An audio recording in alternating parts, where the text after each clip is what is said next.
මේ organizational effectiveness මේකේ part දෙකක් තියෙනවා effectiveness 1 2 කියලා. එතකොට මේ මුලින්ම කරගෙන යද්දී මේ ඔයාලට වේගෙ වැඩි වගේ නම් මට පොඩ්ඩක් කියන්න. මම සාමාන්‍ය පොඩ්ඩක් වේගෙන් වගේ කරන් යන්න.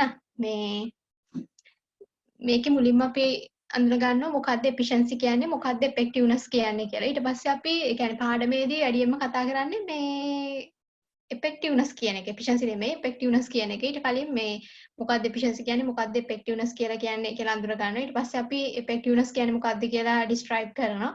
ඊට පස්සේ approaches කීපයක් ගැන කතා කරනවා. ඒ approaches ඇවිල්ලා effectiveness කියන එක measure කරන approaches. එතකොට what is effectiveness කියලා මුලින්ම අහන effectiveness කියලා කියන්නේ මොකක්ද කියලා. ඒ කියන්නේ ප්‍රශ්න ටිකක් තියෙන්නේ මොකද්ද ඔයාට effectiveness කියලා කියන්නේ ඔයා කොහොමද දැනගන්නවා effective ද නැත්නම් ineffective ද කියලානේ. එතකොට ඔයා කොහොමද ඒක measure කරන්නේ? මේ වගේ ප්‍රශ්න ටිකක් තමයි අපි මුලින්ම අහන්නේ. එතකොට මොකද්ද මේ organizational effectiveness කියලා කියන්නේ? What is the universally agreed definition or measurement of OE? එතකොට අපි මුලින්ම ගත්තොත්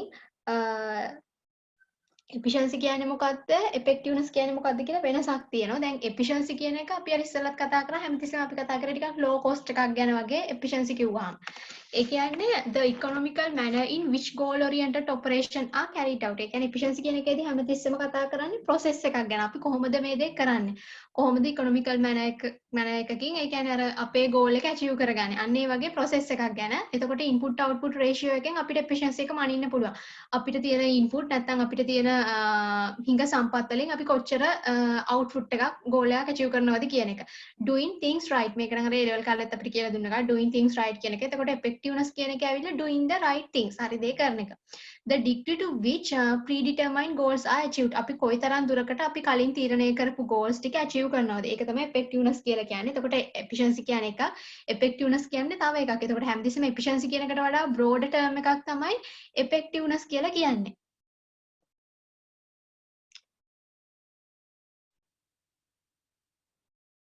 පස්සේ ගත්තොත් දැන් ඔන්න ආපහු කියලා තියෙනවා efficiency කියන එක හැමතිස්සෙම කියන්නේ refer කරන්නේ අපිට කොච්චර සම්පත් ප්‍රමාණයක් තියෙනවද අපි ඒකෙන් කොහොමද අපේ තියෙන goals achieve කරගන්නේ කියලා. ඒක තමයි efficiency කියලා කියන්නේ. දැන් එතකොට අපිට පුළුවන් අපේ efficiency එක තීරණය කරන්න අපිට කොච්චර කියන්නේ අර input පැත්තෙන්නේ raw materials අපිට තියෙන money employees ඒ වගේ given level of output එකක් අපිට මොකක් හරි output එකක් ගන්න කොච්චර input ප්‍රමාණයක් අවශ්‍යයිද කියන එක තමයි කියන්නේ. efficiency කියන එක අපි determine කරනවා තීරණය කරනවා by the level of output and organization achieves with its limited resources. අර කිව්ව කතාවම තමයි කියන්නේ අපිට තියෙන limited number of inputs වලින් තියෙන සම්පත් වලින් අපි කොහොමද මේ ප්‍රමාණය output එකක් ගන්න. ඒක තමයි efficiency කියලා කියන්නේ. ඕකට වඩා broader term එකක් තමයි effectiveness කියලා කියන්නේ. මේ තියෙන effectiveness is a broader term meaning the degree to which an organization achieves or realizes its goals. කොච්චර ප්‍රමාණයකට goals ටික achieve කරගන්නවද? ඒක තමයි effectiveness කියලා කියන්නේ. එතකොට කියනවා organization effectiveness කියන එක determine කරනවලු extent to which it is successful in doing what is set out to do. ඒ කියන්නේ what is set out to do කියලා කියන අර කිව්ව කතාවම තමයි. අපි අර predetermine කරපු goals කොච්චර දුරකට achieve කරගන්නවද කියන දේ. එතකොට අර organizational effectiveness කියලා කියන්නේ හැමතිස්සෙම organization එකේ success එක. ඒ අර predetermine කරපු goals කොච්චර දුරකට achieve කරගන්නවද කියන එකනේ කියන්නේ නේ. එතකොට factors that need to be considered by organization to be effective. නිකම්ම organization එකකට effective වෙන්න බෑ. effective වෙනවා නම් ඒගොල්ලන්ට කොච්චර ටෙක්නොලොජි එකක් ඕනද? ඒ වගේම තමයි employees ලට හොඳ knowledge එකක් තියෙන්න ඕන. financial strength ඒ කියන්නේ සල්ලි, ඒ budgeting ඒ දේවල් හරියට තියෙන්න ඕන. skill variety එකක් තියෙන්න ඕනනේ. එකම skill එක නෙමෙයි ගොඩක් skills තියෙන්න ඕනනේ. ඒ වගේම employee ලගේ හොඳ satisfaction level එක, customers ලගේ හොඳ satisfaction level එකක් ඒ දේවල් තියෙන්න ඕනේ. ඒ වගේ factors තියෙන්න ඕනේ. එතකොට තමයි effective වෙන්නේ. එතකොට ඔන්නාපහු කියලා තියෙනවා මේ organizational effectiveness and efficiency කියන එක. මේ කියන organizational effectiveness ඒ වගේම තමයි organizational efficiency මේ කියන terms දෙකම use කරන්නේ අපි indicate කරන්න නිකන් දෙයක් පෙන්වන්න goal attainment of the organization එකක් කොහොමද goal වලට achieve කරන්නේ goal වලට ළඟා වෙන්නේ කොහොමද කියන එක.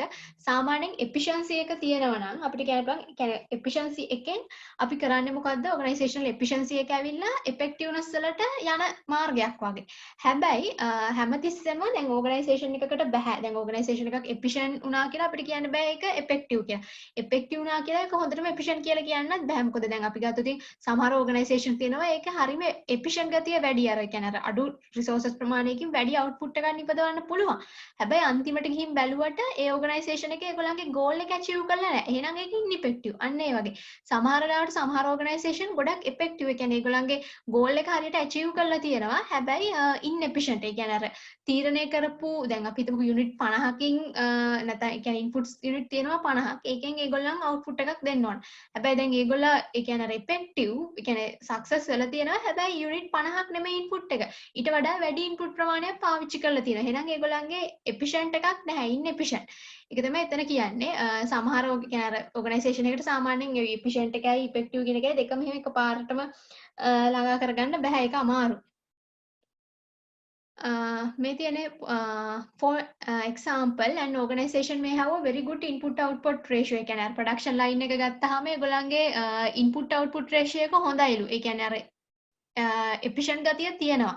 දැන් efficient ගතිය වැඩි නයි. කියන්නේ input output ratio එක හොඳයි කියලා කියන්නේ අඩු input ප්‍රමාණයකින් හොඳ output එකක් වැඩි output එකක් ගන්න පුළුවන්. එහෙනම් ඒගොල්ලන්ට පුළුවන් එහෙම කරනවා නම් cost of production කියන එක අඩු කරගන්න පුළුවන්. හැබැයි මොකක් හරි සාධකයක් අපි හිතමු customers ලගේ demand එක, ඒ කියන්නේ market demand එක වෙනස් වුණා නැත්නම් මේ product එක ගැන customer ට තියෙන preference එක වෙනස් වුණානේ. ඒ දේවල් නිසා මේ product එක හරියට market එකට දාන්න බැරි වෙනවා. sell කරගන්න විකුණ ගන්න බැරි වෙනවා. එහෙම වුණොත් ඒක ineffective.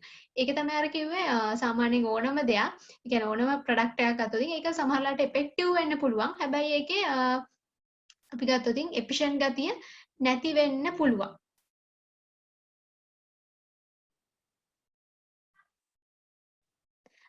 ඒක තමයි එතන කිව්වේ. ඒ වගේම තමයි මේ තියෙන්නේ අර එක්සැම්පල්ස් වගේ. දැන් අපි මොකක් හරි ප්‍රොඩක්ට් එකක් අඩු කොස්ට් එකකින් නිෂ්පාදනය කරනවා. ඒ කියන්නේ අර ඉන්පුට් අවුට්පුට් රේෂියෝ එක හොඳයි නේ එතන. ඒ කියන්නේ එෆිෂන්සි කියන එක තියෙනවා. හැබැයි මාකට් එක ඇතුලේ මේ ප්‍රොඩක්ට් එකට ඩිමාන්ඩ් එකක් නැහැ. එහෙනම් ඉතින් අපිට මේ ප්‍රොඩක්ට් එක විකුණ ගන්න බෑ. එහෙනම් ඒක ඉන්ඉෆෙක්ටිව්. ඒ වගේම තමයි අපි මීටින් ප්‍රොෆිට් දැන් අපේ බජට් එකේ දාලා තියෙනවා මෙච්චර ප්‍රොෆිට් එකක් අපිට ඕන කියලා. ඒතර අවුරුදු අන්තිමේට ඒ ප්‍රොෆිට් එක අපි අචීව් කරගන්නවා. ඒ කියන්නේ effective. හැබැයි ඔය කියන දේට යද්දි ඔය විදිහේ ප්‍රොෆිට් එක achieve කරගනිද්දි අපි අර ඉස්සෙල්ලා කිව්වා වගේ දාන්න ඕන input ප්‍රමාණයට වඩා වැඩි input ප්‍රමාණයක් දාලා. එහෙනම් utilization එක higher resource of utilization ගොඩාක් input මේව කරලා තියෙනවා. එහෙනම් ඒක inefficiency නේ. ඊට පස්සේ තියෙනවා cost cutting කියන එක. cost cutting පිරිවැය අඩු කරනවා කියලා කියන්නේ අනිවාර්යයෙන්ම efficiency කියන එක තියෙනවා. හැබැයි අපිට ප්‍රශ්නයක් තියෙනවා. අපි පිරිවැය අඩු කරා. ඒ කියන්නේ අර මේ cost of production කියන එක අඩු කරා. අපි හිතමුකෝ අපි එහෙම අඩු කරේ ටිකක් අර quality එක අඩු input use කළේ. එහෙනම් ප්‍රොඩක්ට් එකේ සම්පූර්ණ quality එක අන්තිමට තියෙන quality එක ගැන ප්‍රශ්නයක් තියෙනවානේ. ප්‍රොඩක්ට් එක නැත්නම් සර්විස් එකේ quality එක හොඳයිද නැද්ද? එහෙම වුණාම ineffective. අර ඒක තමයි කියන්නේ organisation එකක් හැමතිස්සෙම effective වුණා කියලා අපිට කියන්න බෑ ඒක efficient කියලා. efficient වුණා කියලා ඒක effective කියන්න බෑ. ඒක වෙනස් වෙන්න පුළුවන්. ඊට පස්සේ ගත්තොත් මෙන්න මේ විදිහට කියලා තියෙනවා අපේ characteristic of effective organization එකක් වුණොත් මෙන්න මේ කියන ගති ලක්ෂණ ටික තියෙන්න ඕනේ කියලා. සාමාන්‍යයෙන් එක flexible වෙන්න ඕනේ. ඒ කියන්නේ වෙනස් වෙන්න පුළුවන් වෙන්න ඕනේ. ඒ වගේම efficient වෙන්න ඕනේ සහ adaptable. ඒ කියන්නේ proactive to change. මොකක් හරි change එකක් මොකක් හරිම වෙනසක් වෙනවා නම් unexpected change එකක් වුණොත් ඒකට adapt වෙන්න ඒකට හුරු වෙන්න හැකියාව තියෙන්න ඕන.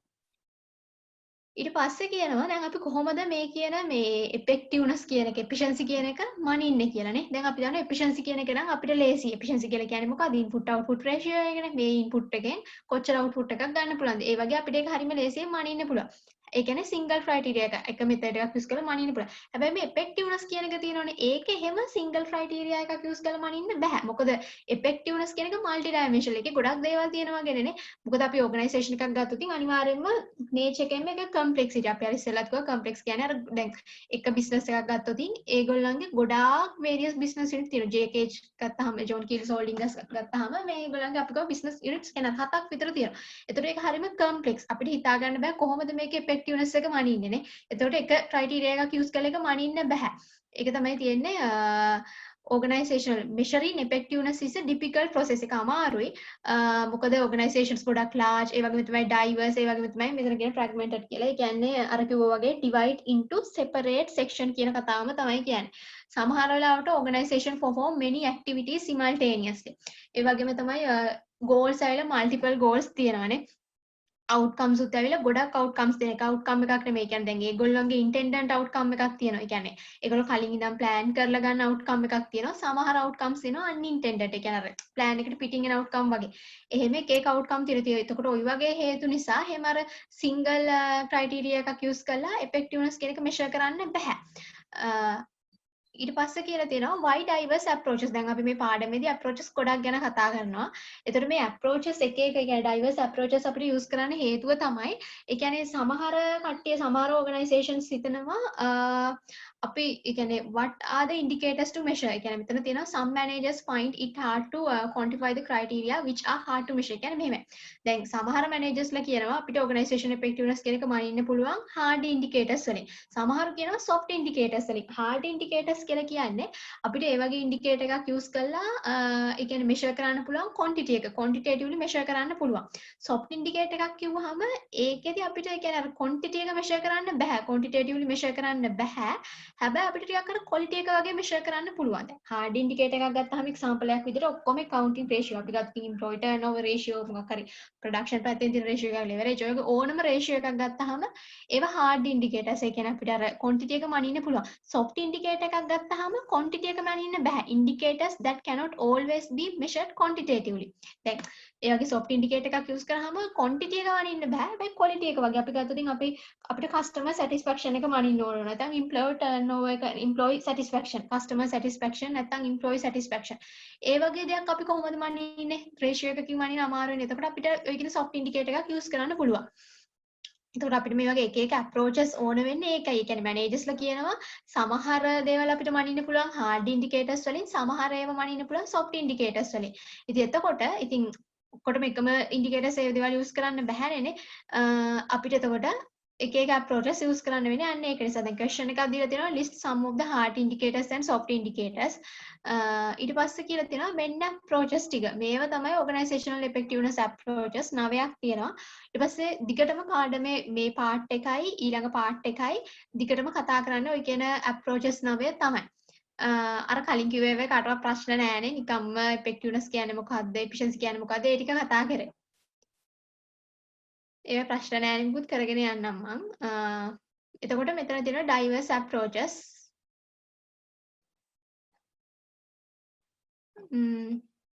මෙතන දැන් 9න් ගත්තාම 9 ගත්තාම මෙතන පේනවා මුල් තුනක් තියෙනවා. ඒ කියන්නේ goal approach එකයි, system resource approach එකයි, internal process approach එකයි. මෙන්න මේ approaches තුනට අපි කියනවා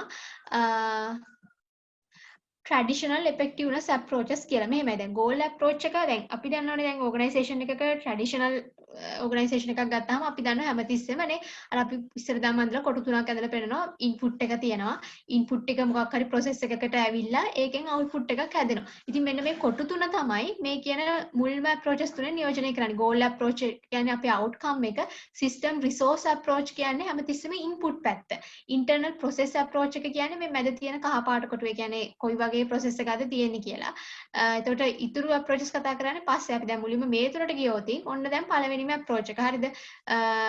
resource based approach කියන්නේ අර කිව්වා වගේ organisation එකේ input side එකෙන් තමයි effectiveness කියන්නේ මොකක්ද කියලා කියන්නේ. දැන් මෙහෙම මේ approaches 9 ඇවිල්ලා මේ approaches 9න් effectiveness කියන එක කියන්නේ විදි 9කට. දැන් මේ approach එකෙන් කියනවා effectiveness කියන්නේ මෙන්න මේක. එතකොට මේකෙන් කියනවා effectiveness කියන්නේ මේක. මේකෙන් කියනවා තව විදිහකට. ඒක තමයි අපි approaches 9ක් ඉගෙන ගන්න. ওই 9න් effectiveness කියන දේ ටිකක් අර වෙනස් විදිහට තමයි මනින්නේ. ඒක තමයි පෙන්වන්න ඕන අපිට. resource based approach එක හැමතිස්සෙම කතා කරන්නේ organisation එකේ input side එකෙන්. input side එකෙන් කොහොමද අපි effectiveness කියන එක හඳුන්වන්නේ.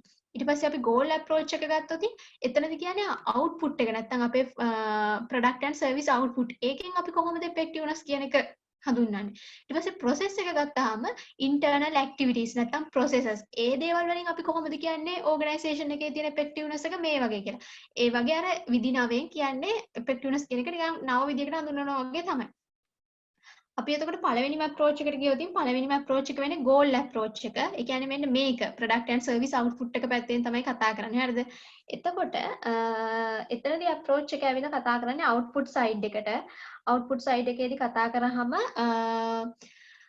ඕගනයිසේෂන් එකේ තියෙන අවුට්පුට් නැත්නම් ඕගනයිසේෂන් එකේ තියෙන ගෝල්ස් මොනවද කියලා තමයි අඳුනගන්නේ. එතකොට ඕගනයිසේෂන් එකේ තියෙන ගෝල්ස් මොනවද කියලා අයිඩෙන්ටිෆයි කරගන්නවා. ඒ වගේම තමයි ඕගනයිසේෂන් එක කොහොමද මේ ගෝල්ස් වලට ළඟා වෙන්නේ, කොහොමද අචීව් කරගන්නේ, කොහොමද අටෙන්ඩ් කරගන්නේ කියන එක තමයි ගෝල් අප්‍රෝච් එකේදී කතා කරන්නේ. ක්‍රයිටීරියා එක තමයි measuring progress towards the attainment of goals. අපි කොහොමද මේ ගෝල් අචීව් කරගන්නේ, කොහොමද ගෝල්ස් වලට ළඟා වෙන්නේ කියන එක අපි මෙෂර් කරනවා. දැන් සාමාන්‍යයෙන් අපි ගත්තොත් සාමාන්‍ය ඕනම ඕගනයිසේෂන් එකක අවුට්පුට් එක තියෙනවනේ. ඔන්න ඔය අවුට්පුට් එකෙන් තමයි ගෝල් අප්‍රෝච් එක වනින්නේ. දැන් අපි හිතමුකෝ ප්‍රොඩක්ෂන් මොකක් හරි මැනුෆැක්චරින් ඕගනයිසේෂන් එකක් කියලා. එතකොට ඒගොල්ලන්ගේ ගෝල් අප්‍රෝච් එකේ මෙෂර්මන්ට් එක හැමතිස්සෙකම වෙන්නේ අවුට්පුට් එක. ඒගොල්ලෝ කියනවා අවුරුද්ද අන්තිමේදී අපිට යුනිට් 10000ක් ඕන අන්න ඔය. 10000. ඒක තමයි ඒගොල්ලන්ගේ ගෝල් එක. ඊට පස්සේ නැත්තම් කියනවා ප්‍රොෆිට් එක අපිට ලක්ෂයක් ඕන. නැත්තම් අපි මෙන්න මේ වගේ ක්ලයන්ට් සැටිස්ෆැක්ෂන් එකක් මෙන්න මේ වගේ ක්ලයන්ට් බේස් එකක් බලාපොරොත්තු වෙනවා. ඔන්න ඔය වගේ ෆයිනල් ගෝල් එක තියෙනවනේ. අන්න ඒකම තමයි මෙතනදී මෙෂර්මන්ට් එක විදිහට යූස් කරන්නේ. ඒක කොච්චර අචීව් කරගත්තද කියන එක. සාමාන්‍යයෙන් දැන් අපි ගත්තොත් ගෝල් අප්‍රෝච් එකේදී අපි කතා කරනවා දැන් ඕගනයිසේෂන් එකක් ගත්තාම ඔපරේටිව් ගෝල්ස් තියෙනවා. ඒ වගේම තමයි ඔෆිෂියල් ගෝල්ස් කියලා තියෙනවා. අපි මෙතනදී ගොඩක් වෙලාවට කතා කරන්නේ ඔපරේටිව් ගෝල්ස් දිහා. ඒ කියන්නේ ඕගනයිසේෂන් එක ඔපරේටිව් goals are the important goals to consider than the official goals.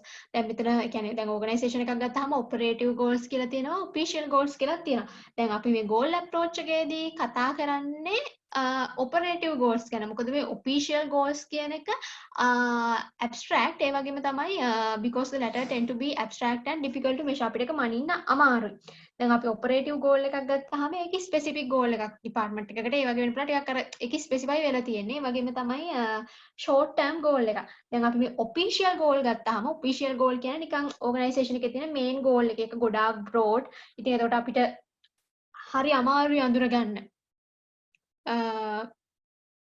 ඒ වගේම තමයි long term goals. ඉතින් ඒ වගේ දේවල් අපිට අමාරුයි මිෂන් කන්සිඩර් කරන්න ඒ දේවල්. ඒකට අර goal approach එකේදී අපි හැමතිස්සෙම බලන්නේ operative goal එක. මොකක් හරි department side එකෙන් නැත්නම් නිකන් function එකක් පැත්තෙන් ඒවා operative goal එකක් තමයි බලන්නේ operational goal එකකට වඩා.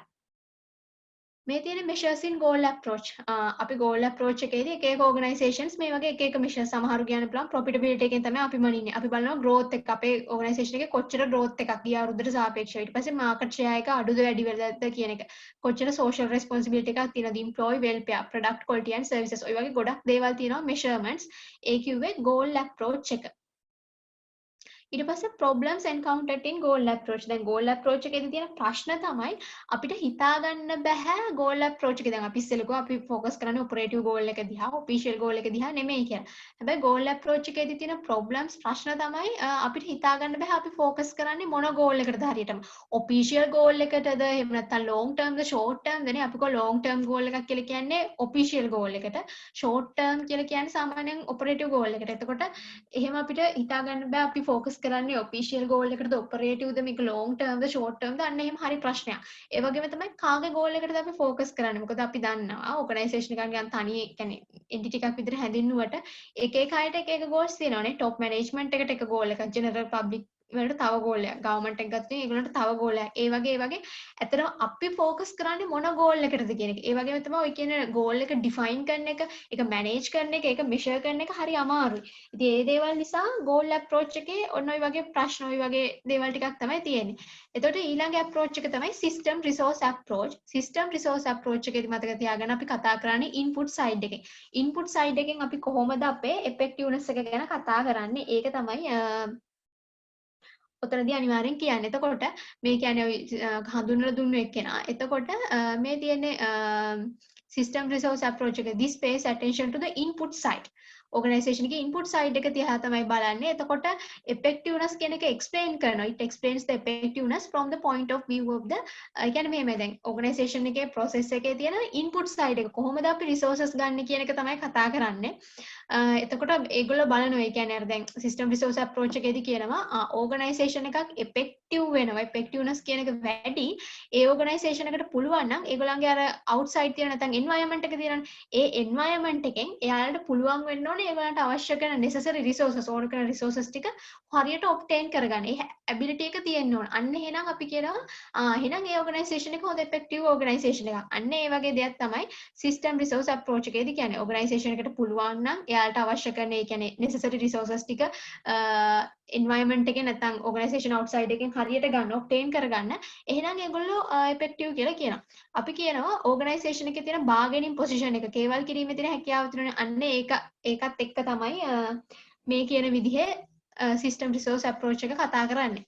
එතකොට organisation effectiveness කියලා කියන්නේ organisation එකේ තියෙන ability එක හැකියාව to obtain these scarce and valued resource and successfully integrate and manage them. ඒ කියන්නේ අපි කොහොමද environment එකෙන් මේ කියන ගොඩක් හිඟ ඒ වගේම තමයි valued resources obtain කරගන්නේ ඒ වගේ මේවා integrate කරන්නේ ඒවා ඊට පස්සේ manage කරන්නේ ඔන්න ඕක තමයි system resource approach එකෙන් කතා කරන්නේ සම්පූර්ණයෙන්ම inputs නැත්නම් resources අපි ලබා ගන්න විදිය ඒවා manage කරන විදිය maintain කරන විදිය ඔන්න ඔය දේවල් ටික තමයි කතා කරන්නේ දැන් එතකොට useful and is valuable when other indicators of performance are difficult to obtain. ඒ කියන්නේ මෙහෙම දෙයක්. දැන් සමහර organizations තියෙනවා දැන් අපි ගමුකෝ AB කියලා organisation දෙකක් තියෙනවා. හරිද? A කියලා කියන්නේ profit oriented organisation එකක්.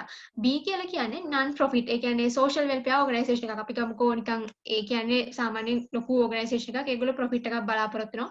B කියලා කියන්නේ NGO එකක්. නැත්නම් non government organisation එකක්. ඒතකොට ඒ වගේ එකක් ගත්තොත් ඒගොල්ලෝ profit oriented නැහැ.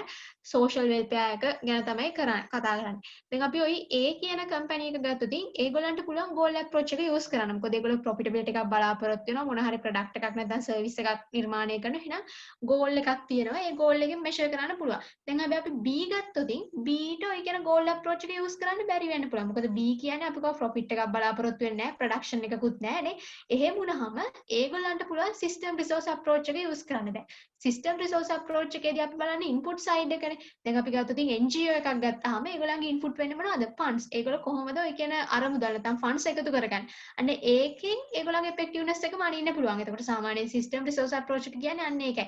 අපිට මොකක් හරි වෙන ඉන්ඩිකේටර් එකක් යූස් කරන්න බැරි නම් අපිට ගෝල් අප්‍රෝච් එක වගේ ඉන්ඩිකේටර් එකක් යූස් කරන්න බැරි නම් අපිට පුළුවන් සිස්ටම් රිසෝස් අප්‍රෝච් එක යූස් කරන්න. ඒක තමයි මෙතන කියන්නේ ඔය කිව්වාගේ NGO එකකට වගේ පුළුවන්. එතකොට ඒගොල්ලන්ට අර output ratio එකක් නැත්තම් ගෝල් අප්‍රෝච් එකක් යූස් කරන්න බැහැනේ නේ. එතකොට input output ratio එකක් නැහැ ඒගොල්ලන්ට. මොකද ඒගොල්ලෝ දෙයක් product produce කියන්නේ මොකක්ද production එකකුත් නැහැ profit එකක් එහෙම orient කරන්නේ නැහැ. එතකොට ඒගොල්ලෝ බලන්න ඕන අපි කොහොමද මේ කියන funds ටික obtain කරගන්නේ. අන්න ඒ වගේ company එකකට ඒ වගේ organisation එකකට හොඳයි system resource approach කියන එක. ඊට පස්සේ measures in system resource approaches දැන් අපි මෙතනදී කතා කරා goal approach එකේ තියෙන measures profitability එක growth එක market share social responsibility employee welfare එතකොට service quality ඒ දේවල්. එතකොට මෙතනක් තියෙනවා ඒ වගේම measures කීපයක්. ඔයා system resource approach එකට යනවා නම් ඔයා බලනවා කොහොමද measure කරන්න කියලා lower cost of inputs වල තියෙන cost එක අඩුයි නම් ඒ වගේම තමයි කොහොමද high quality inputs high quality employees ලා raw materials ඒ දේවල් ගන්නනේ ඒ වගේම තමයි ඔයාට පුළුවන් වෙන්න ඕන අනිත් දේවල් ඒ කියන්නේ අර environmentalist ලගෙන් නැත්නම් government එකෙන් ඒ help එක ඒකත් නිකන් input එකක් support එකක් වගේනේ bargaining position එක කේවල් කිරීමේ හැකියාව කියන දේත් වැදගත් කේවල් කිරීමේ හැකියාව කියලා කියන්නේ දැන් එතකොට ඔයාට පුළුවන් වෙන්න ඕන environment එකෙන් ඕන කරන හැම දෙයක්ම හැම හිඟ සම්පතක්ම ඒක ඇවිල්ලා මොකක් හරි financial resource එකක් ඒ කියන්නේ සල්ලිනේ බැංකුවකින් සල්ලි ගන්න ඒ වගේම raw materials නැත්නම් හොඳ human resources ඒ කියන්නේ employees ලා ඒ දේ කරන්න අවශ්‍ය කරන knowledge එක අලුත් technology එක මේ හැම දෙයක්ම හරි විදිහට bargaining කරලා ගන්න ability එකක් තියෙන්න ඕනේ. ඒක තමයි system resource approach එකේ තියෙන measurements වෙන්නේ. ඊට පස්සේ measures in system resource approach තව ටිකක් තියෙනවා the abilities of the organization decision makers to ඒ කියන්නේ අර අපිට measure කරන්න පුළුවන් දැන් organisation එකේ decision makers ලා ඉන්නවනේ ඒගොල්ලන්ට කොච්චර හැකියාවක් තියෙනවද කියලා මෙන්න මේ දේවල් සම්බන්ධයෙන් කියන්නේ ඒකත් නිකන් එක measurement එකක් වගේ ඒගොල්ලන්ට කොච්චර respond කරන්න පුළුවන්ද environment changes වලට ඒ වගේම තමයි අපිට මොන හරි tangible නැත්නම් intangible resources use කරන්න පුළුවන් මේ දේවල් වලට tangible ගාම අපිට කොච්චර suppliers ලාත් එක්ක මිනිස්සුත් එක්ක ගනුදෙනු කරන්න පුළුවන්ද intangible ගත්තාම අපිට කොච්චර knowledge එකක් ගන්න පුළුවන්ද අන්න ඒ වගේ culture එක ඒ දේවල් වලින් ඒ වගේම තමයි මේගොල්ලන්ට ඒ කියන organisation decision makers ලට කොච්චර perceive කරන්න පුළුවන්ද correctly interpret කරන්න පුළුවන්ද external environment එකේ තියෙන resources ගැන properties ගැන අන්න ඒ වගේ දේවල් measurements විදියට use කරනවා එතකොට මේකෙදි system resource approach එකේදී ඊට පස්සේ internal process approach දැන් අපි ගියා traditional approaches තුනක් ගැන කතා කරානේ නේ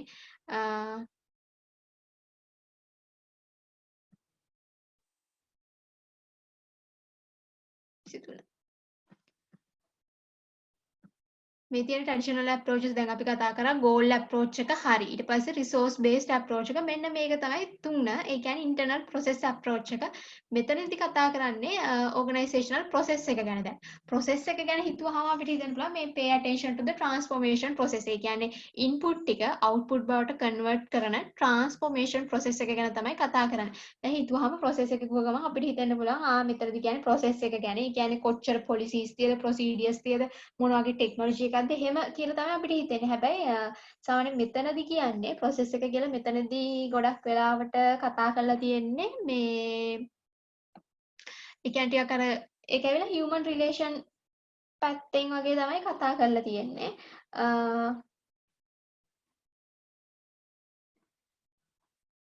මේ approach එක ඇවිල්ලා pay attention to transformation process dedicated to seeing to what extent the resources are officially used to give services or produce goods. ඒ කියන්නේ අර කියන inputs ටිකෙන් අපි කොහොමද output එකක් ගන්න කියන එක. හැබැයි මෙතන මේ process approach එක කතා කරන්නේ අර මම ඉස්සෙල්ලා කිව්වා වගේ නිකන් technical පැත්තක් නෙමෙයි. කතා කරන්නේ ටිකක් අර human relation පැත්ත. organizational health and efficiency, internal organizational health and efficiency. ඒ කියන්නේ අර ටික human relation පැත්තෙන් තමයි ගොඩක් වෙලාවට කතා කරන්නේ. එතකොට මේ කියන internal process approach එකේ measurements අපි ගත්තත් ගන්නේ human relation පැත්තෙන්. ඒ වගේම තමයි external environment එක ගැන කතා කරන්නේ නැහැ. internal process approach කිව්වහම internal part එක විතරයි කතා කරන්නේ. external කතා කරන්නේ නැහැ. මේ තියෙන්නේ මේ approach එකේ අපි ඔක්කොම කතා කරන්නේ human relation පැත්තෙන්. කියන්නේ මිනිස්සුන්ගේ පැත්තෙන් තමයි HR පැත්තෙන් තමයි කතා කරන්නේ. දැන් එතකොට දැන් internal process approach එකේ විදිහට අපි effectiveness කියන එක measure කරනවා, mean කරනවා. දැන් මේ ඕගනයිසේෂන් එක ඇතුළේ කොච්චර internally healthy efficient environment එකක් තියෙනවදනේ. ඒතර මේ කියන්නේ internal processes procedures වලින් ඒ කියන්නේ අර කොච්චර මිනිස්සුන්ට ඒක හොඳයිද කියන එක. ඒ කියන්නේ දැන් මෙහෙම ගත්තාම කතා කරන්නේ human relation පැත්ත. මේව කොච්චර මිනිස්සුන්ගේ healthy එකට මිනිස්සුන්ට efficient වෙනවද? ඊට පස්සේ ගත්තොත් අපි කතා කරනවා දැන් මෙහෙම දැන් internal process approach එකේ විදිහට කියනවා හොඳ effective organisation එකක් නම් employees ලට stress එකක් නැහැ, strain නැහැ. හරි ෂෝක්. ඒතට ඒගොල්ලෝ organisation එකේම කියන්නේ ඒගොල්ලෝ members are completely part of the system. system එකත් smoothly විදිහට වැඩේ කරන් යනවා. නිකන් තුවර එහෙම කිසිම strain එකක්, කිසිම stress එකක් එහෙම නැහැ. human relation side එකෙන් හොඳයි නම් අපි කියනවා එහෙනම් internal process approach එකේ විදිහට මේ organisation එක effective කියලා. ඒක තමයි වෙන්නේ internal process approach එකේදී. එතකොට දැන් අර අපි ගත්තොත් ඉන්න employees ලගේ නැත්නම් members ලගේ ඒගොල්ලන්ගේ තියෙන trust එක ඊට පස්සේ ඒගොල්ලෝ කොච්චර honest ද goodwill ඒ දේවල් එක්ක. එතකොට දැන් අපි ගත්තොත් flow of information දැන් මේ වගේ එකක අපි කියනවා effective organisation එකක් නම් information කියන එක horizontal නැත්නම් vertical. ඒ කියන්නේ අර කිව්ව විදිහට අපි දන්නවා ඉන්න employees ලා managers ලා members ලා හැමෝම අතර කොහොමද information share වෙන්නේ. හැමෝම information දන්නව දන්නේ වගේ දේවල්. එතකොට ගොඩක් ඒ කියන්නේ activities ඇවිල්ලා හොඳට coordinate කරලා තියෙනවා. ඉතින් ඒ දේවල් තමයි මේ internal process approach එකේදී අපි කියන්නේ efficiency කියලා. human relation පැත්තෙන්ම තමයි ඔය කියන internal process approach එක කතා කරන්නේ. measures in internal process approach. දැන් අපි measures ගත්තත් මම කිව්වා measures ගත්තත් කතා කරන්නේ human relation part එකෙන් වගේ තමයි. කොච්චර team spirit එකක් තියනවද? group එකට කොච්චර loyalද? පක්ෂපාතීද? ඒ වගේම team work. අන්න ඒ වගේ හැමතිස්සෙම මිනිස්සුන්ගේ පැත්තෙන් HR එක පැත්තෙන්ම වගේ තමයි කතා කරලා තියෙන්නේ. ඒ වගේම තමයි මේ කියන workers ලා managers ලා අතර කොච්චර කියන්නේ work කරද්දී confidence තියනවද? කොච්චර trust එක කොච්චර හොඳට communication වෙනවද නේ?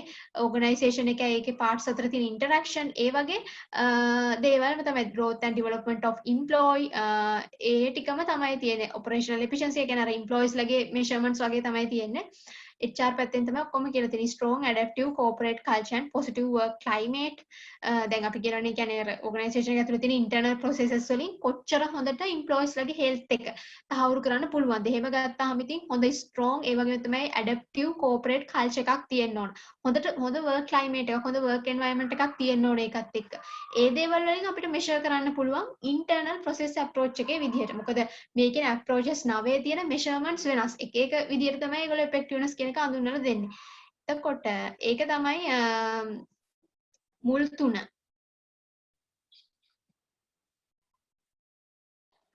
හරි. එතකොට අපි දැන් ඔන්න මේ තුන කතා කරා. මේ approaches තුනෙන් පළවෙනි එක අපි කොහොමද දැන් මේ පළවෙනි තුන ඇවිල්ලා අපි ඒවට කියනවා traditional approaches කියලා. මොකද organisation එක normally තියෙන වැඩේ නිසා මේක. එතකොට අපි ගත්තොත් ඒක තමයි තියෙන්නේ. මේක ඇවිල්ලා goal approach එක. ඒ කියන්නේ output එක දිහා concern කරන්නේ. මේක ඇවිල්ලා internal process approach එක. ඒ කියන්නේ process එක දිහා system resource කියලා කියන්නේ input දිහා තමයි බලන්නේ.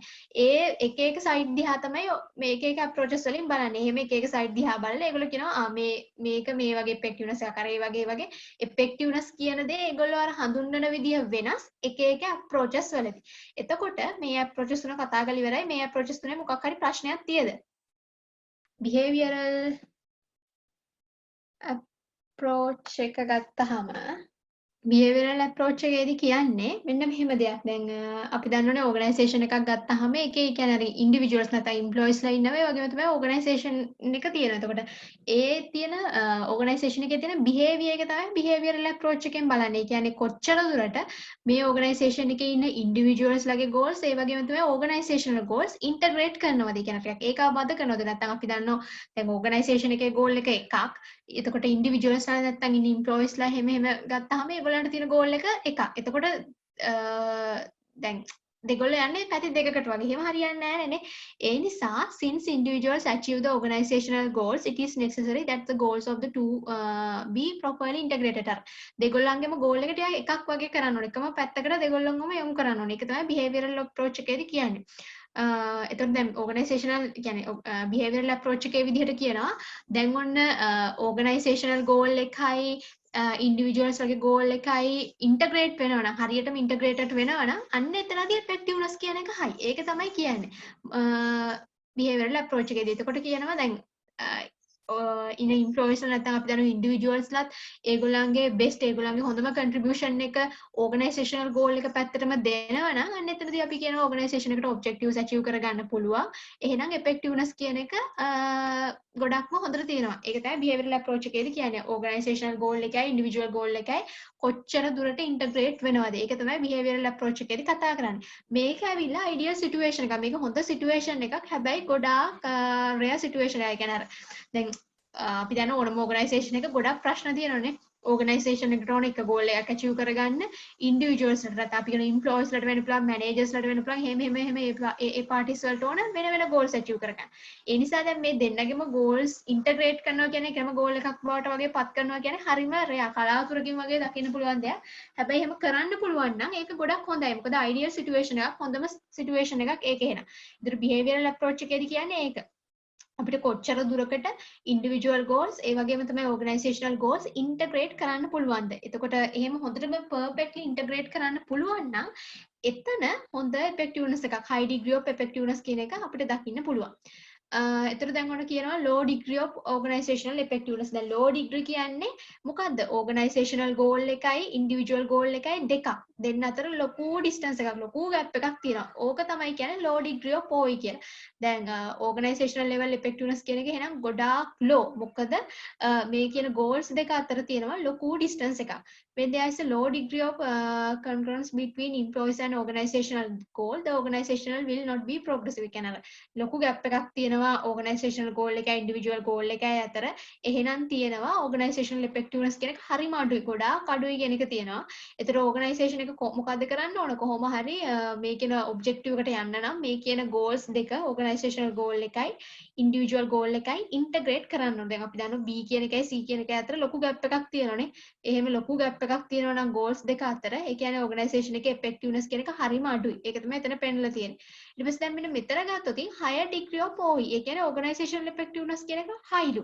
organizational effectiveness කියන එක high කියන්නේ මෙන්න මේ දෙන්න අතර gap එක අඩුයි එහෙනම් organizational goal කියන එකයි individual goal කියන එකයි අතර gap එක අඩුයි. ඒ නිසා organizational effectiveness කියන එක ගොඩක් වැඩි. මේ තියෙන when individual and organizational goals are integrated and organization automatically achieves a higher degree of effectiveness. මේ effectiveness කියන තැනට ඉබේම වගේ එනවා. මොකද දෙන්නගේ අතර gap එක අඩුයි. දෙන්නම ගොඩක් integrate වෙලා තියෙන්නේ. ඉතින් ඒ නිසා effectiveness කියන එක higher degree of effectiveness තියෙනවා. එතකොට organization එකක ඉන්න manager කෙනෙකුගේ responsibility එක තමයි මොකද්ද organizational goal එක මොකද්ද individual goal එක කියලා හරියට identify කරගන්න ඕන. හරියට identify කරගෙන ඒක integrate කරන්න ඕන.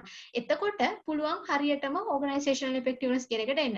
දැන් අපි දැක්ක මෙතන නම් ලොකු gap එකක් තියෙනවා. එතකොට low degree of OE මෙතන තිබ්බේ පොඩි gap එකක්. එතකොට higher degree of OE. දැන් ineffective organisation එකක් කියන්නේ මොකක්ද? ineffective organisation එකක් කියලා කියන්නේ අර කිව්ව දේම තමයි. දෙන්නගේ අතර ලොකු gap එකක් තියෙනවා. හරිද? ineffective organisation එකක් කියලා කියන්නේ දැන් සාමාන්‍යයෙන් organisation එකක් සලකන්නේ ඒගොල්ලන්ගේ organizational goal එක දිහා විතරයි. individual desire එක මොකද්ද? individual goal එක මොකද්ද කියලා සලකන්නේ නැහැ. එහෙම වුණාම ඉතින් එතකොට දැන් individuals නැත්තම් employees ලා organisation එක ගැන හිතන්නේත් නැහැ. ඒගොල්ලෝ වැඩ කරන්නේත් නැහැ නේද? ඒගොල්ලෝ අතර කියන්නේ අර මේ disharmony between two arises. ඒ කියන්නේ අර දෙගොල්ලන්ගේ අතර තියෙන එතකොට goals දෙකක් කිසිම සමගියක් නැහැනේ. එතකොට අර employeesලා එච්චර interest එකකුත් නැහැ organizational goal එක achieve කරන්න කියලා. ඉතින් එතකොට නිකම් ineffective කියන එක හැදෙනවා. එතකොට අර ඉස්සෙල්ලා කිව්වා වගේ manager කෙනෙකුගේ responsibility එක තමයි මොකද්ද organizational goal එක මොකද්ද individual goal එක කියලා හරියට identify කරගන්න ඕනේ. දෙක දිහාම හොඳට consider කරලා තමයි integrate කරන්න ඕනේ. ඉතින් දැන් එතකොට individual goals දිහා අපි consider කරන්නේ නැත්නම් එතකොට individuals ලත් organisation එක දිහා බලන්නේ නැහැ. organisation එක වෙනුවෙන් ඒගොල්ලන්ගේ හොඳම කියන්නේ best commitment එක දෙන්නේ නැහැ. ඒගොල්ලන්ට එච්චර interest එකකුත් නැහැ. ඉතින් එතකොට නිකම් ineffective තත්ත්වයට පත් වෙනවා. ඒක තමයි කියන්නේ දැන් මෙතන මේ ලොකු gap එකක් තියෙනවනේ individual goal එකයි organizational goal එකයි අතර ලොකු gap එකක් තියෙනවා. මෙතන higher gap එකක් කියලා කියන්නේ effectiveness කියන එක හරීම අඩුයි. ඒ කියන්නේ ineffective organisation එකක් තමයි එතන තියෙන්නේ. Such a situation leads to inefficiency and the organization would ultimately perish. කියන ඇති වෙන්න පුළුවන් කියන එක කියන්නේ. ඔන්න එතකොට මෙතනින් කතා කරන්න ඉච්චරයි මේ ස්ලයිඩ්ස් වලින් කතා කරන්න ඉච්චරයි අර කිව්ව ට්‍රැඩිෂනල් අප්‍රෝචස් තුන ගෝල් අප්‍රෝච් එක ඒ වගේම තමයි අපි කතා කරා ඉන්ටර්නල් ප්‍රොසෙස් අප්‍රෝච් එක සහ සිස්ටම් රිසෝසස් අප්‍රෝච් එක. ඒ කියන්නේ ඉන්පුට් පැත්ත.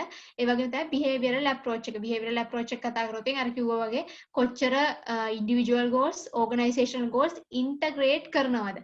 highly integrate කරනවා කියන්නේ හොඳ effectiveness එකක් තියෙනවා මේ රූප වලින් ඒක පෙන්වුවේ. එතකොට integration කියන්නේ integration නැත්නම් integrate කරන විදිහ අඩුයි නම් එතනදි කියන්නේ OE කියන එක organizational effectiveness කියන එක අඩුයි. ඒතර ඒ ටික තමයි තියෙන්නේ behavioral approach එකේදී. එතකොට ප්‍රශ්න ටිකක් කියනවා අපිට effectiveness efficiency කියන්නේ මොකක්ද කියලා වෙනම distinguish කරන්නලු. අපි කොහොමද organizational effectiveness කියන එක understand කරගන්නේ නේ. soft indicators and hard indicators ගැන වෙනම අහලා තියෙනවා. එහෙම ටිකක් තියෙනවා. එතකොට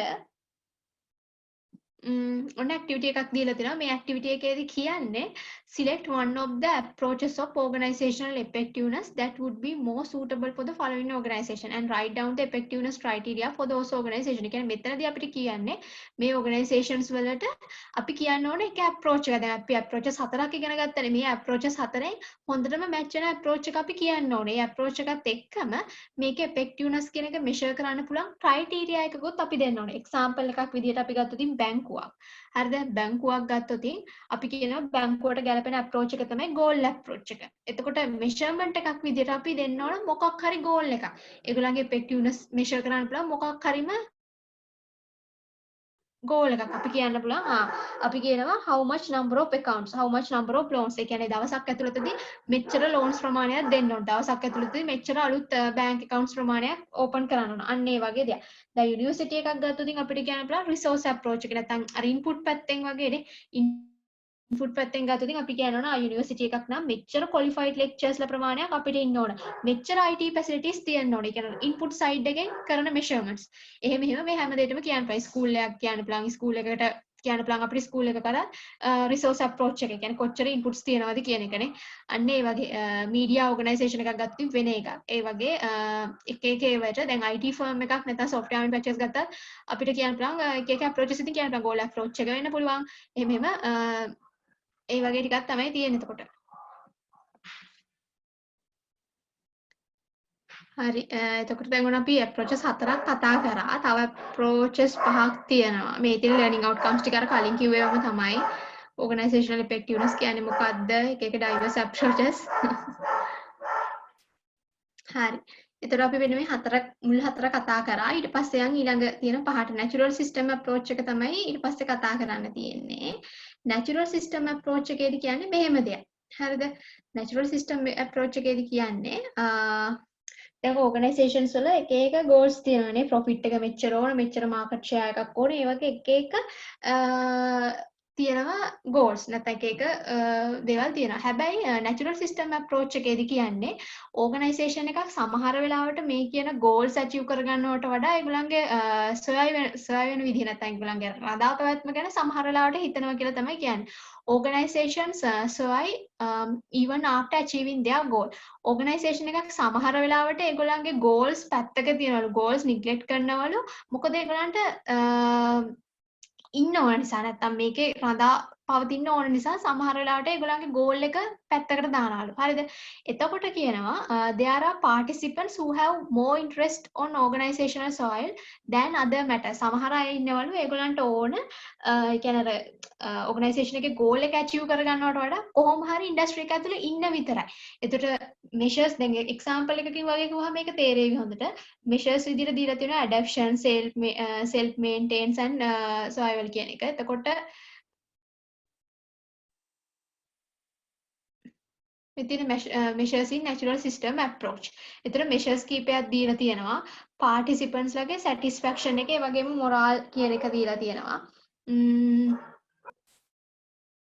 ඒ කියන්නේ participants ලගේ තියෙන satisfaction moral කියලා කියන්නේ employees ලා ගොඩක් organisation එකට contribution එක දෙනවද නැද්ද කියන එක. ඒ වගේම තමයි ඒගොල්ලන්ගේ තියෙන ඒ කියන්නේ අර interpersonal skills ඊට පස්සේ leaders ලට කොච්චර motivate කරන්න, ඒ දේවල් කරන්න කොච්චර ability එකක් තියෙනවද. ඒ වගේම තමයි survival කියන එක. එතකොට මේක example එකකින් කිව්වහම තේරෙයි. දැන් ඔන්න මේක මේ ambition 2013 කියලා. එතකොට මෙහෙම දෙයක් එතන කිව්වේ. හරිද? මේ ambition 2013 කියලා කියන්නේ මෙන්න මෙහෙම කතාවක් තියෙන්නේ. FMCG company එකක් තිබිලා තියෙනවා. ඒ FMCG company එක fast moving consumer goods company එකක්. ඒ කියන්නේ ඒගොල්ලෝ ගොඩාක් ඒ කියන්නේ detergent powder ඒ වගේ දේවල් තමයි හදන්නේ. එතකොට ඒගොල්ලන්ගෙන් environment එකට ලොකුවට pollution කරන මේගොල්ලෝ.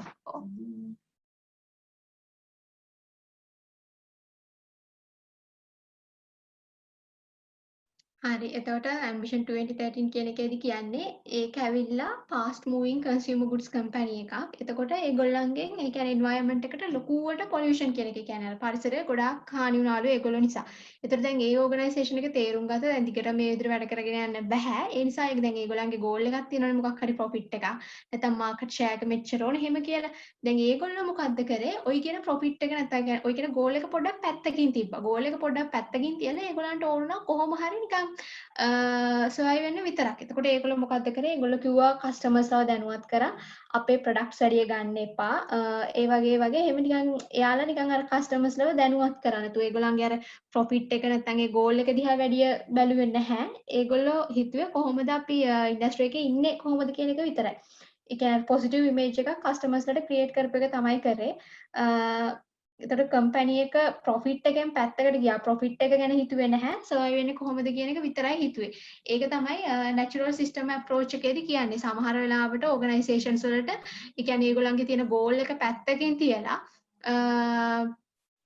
සර්වයිව් වෙන්න විතරක් බලනවා කියන එක තමයි ඔය කියන මේ natural system approach එකේදී කිව්වේ.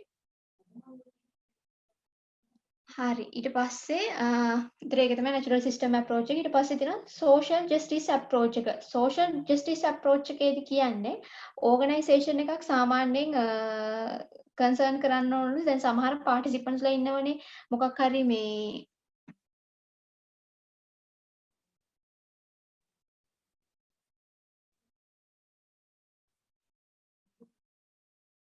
මෙහෙම වැඩිය ගන්න එපා කියන එක පොසිටිව් වෙන එකක් නෙමෙයි එතන කිව්වේ. දැන් මේකයි එතන කිව්වේ.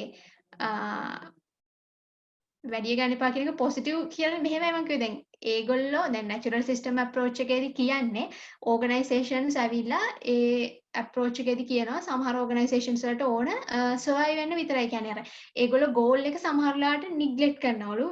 goal එක achieve කරගන්න එක පැත්තක තියලා ඒගොල්ලන්ට නිකන් ඉන්න විතරයි ඕන ඉන්ඩස්ට්‍රි එක ඇතුලේ පොඩක් අර රඳා පවතින විතරයි ඕන. දැන් මේ ඕගනයිසේෂන් එක ගත්තාම දැන් මේගොල්ලෝ ගොඩක් එන්වයරන්මන්ට් එකට අර හානි කරපු ඕගනයිසේෂන් එකක් වගේ. එතකොට දැන් ඒගොල්ලන්ට දැන් මෙහෙම දිගටම මේ විදිහටම ප්‍රොඩක්ෂන් එක කරගෙන ගියොත් මේ විදිහටම පරිසරයට මේ වගේ ලොකු හානියක් වුණොත් ඒගොල්ලෝ ඒ කියන්නේ ඒගොල්ලන්ට ගෝල් එක achieve කරාට වැඩක් නැහැ. ඒගොල්ලන්ට ඉන්න බෑනේ එතකොට දිගටම. ඉතින් ඒගොල්ලෝ මොකද්ද කරේ? ගෝල් එක පැත්තකින් තිබ්බ. දැන් ගෝල් එක වෙන්නේ සාමාන්‍යයෙන් ප්‍රොෆිට් එකක් ගන්න එකනේ. මෙච්චර ප්‍රොෆිට් එකක් ඕන කියන එකනේ. ඒගොල්ලෝ කියනවා ප්‍රොෆිට් එක වැඩක් නැහැ. ප්‍රොෆිට් එක පැත්තකින් තියලා ඒගොල්ලෝ කියනවා මේ ඒ කියන්නේ අර මිනිස්සුන්ව දැනුවත් කරනවා. ඒගොල්ලන්ගේ ප්‍රොඩක්ට් එකෙන් මෙන්න මේ වගේ එන්වයරන්මන්ට් එකට පොලියුෂන් එකක් වෙනවා. ඒ නිසා අපේ ප්‍රොඩක්ට් වැඩිය මිලදී ගන්න එපා. එහෙම කියලා ඒගොල්ලෝ කස්ටමර්ස්ලව දැනුවත් කරනවා. මම කිව්වේ පොසිටිව් ඉම්පැක්ට් එකක් කියලා මෙහෙමයි. එතනින් ඕගනයිසේෂන් එක ගැන පොසිටිව් ඉමේජ් එකක් කස්ටමර්ස්ලට යනවා. දැන් මේ ඕගනයිසේෂන් එක මෙහෙම එන්වයරන්මන්ට් පොලියුෂන් කරත් මේ ගැන දැනුවත් කිරීමක් කරා. ඒතර අර ඒ විදිහට ඒගොල්ලන්ට ඕන රඳා පවතින්න විතරයි. නැතුව අර ප්‍රොෆිට් එක නැත්නම් ඒගොල්ලන්ගේ ගෝල් එක ඇචීව් කරගන්න එක පැත්තකින් තිබ්බා. සර්වයිව් වෙන්න විතරයි ඕනේ. ඒකයි කිව්වේ එතන පොසිටිව් කියන වචනෙන් කිව්වේ ඒක. හරි ඊට පස්සේ ඔන්න social justice approach එක. social justice approach එකේදී කියන්නේ දැන් ඕගනයිසේෂන් එකක් ගත්තාම මේක එක එක participants-ලා ඉන්නවා. ඒගොල්ලන්ට එක එක මේ regrets නැත්නම් එක එක regressions තියෙනවා. කියන්නේ පසුතැවිලි වීම, කනගාටු වීම වගේ දේවල්. ඒව පුළුවන් තරම් minimize කරන්න ඕන කියන එක තමයි ඔතනදී කියන්නේ. දැන් අපි ගත්තොතින් social justice approach එක optimizing the welfare of participants in a social order. ඒ කියන්නේ ඉන්න participants ලගේ welfare එක ගැන තමයි ගොඩක් හිතන්නේ. අපි දන්නවා organisation එකක් සාමාන්‍යයෙන් තියෙන්නේ මොකටද exist වෙන්නේ මොකටද human benefits දෙන්න මිනිස්සුන්ට benefits දෙන්නනේ. එතකොට organisation එකක success කියන දේ අපි organisation එකක් කොච්චර success ද කියලා අපි කියන්නේ ඒගොල්ලන්ට කොච්චර දුරට මේ ඉන්න participants ලාගේ අවශ්‍ය කරන ඕන පාකම් මේව කොච්චර කරන්න පුළුවන්ද ඒගොල්ලන්ව කොච්චර සතුටු කරන්න පුළුවන්ද කියන එකත් එක්ක. එතකොට organizational goals are important only if they bring benefits to their participants.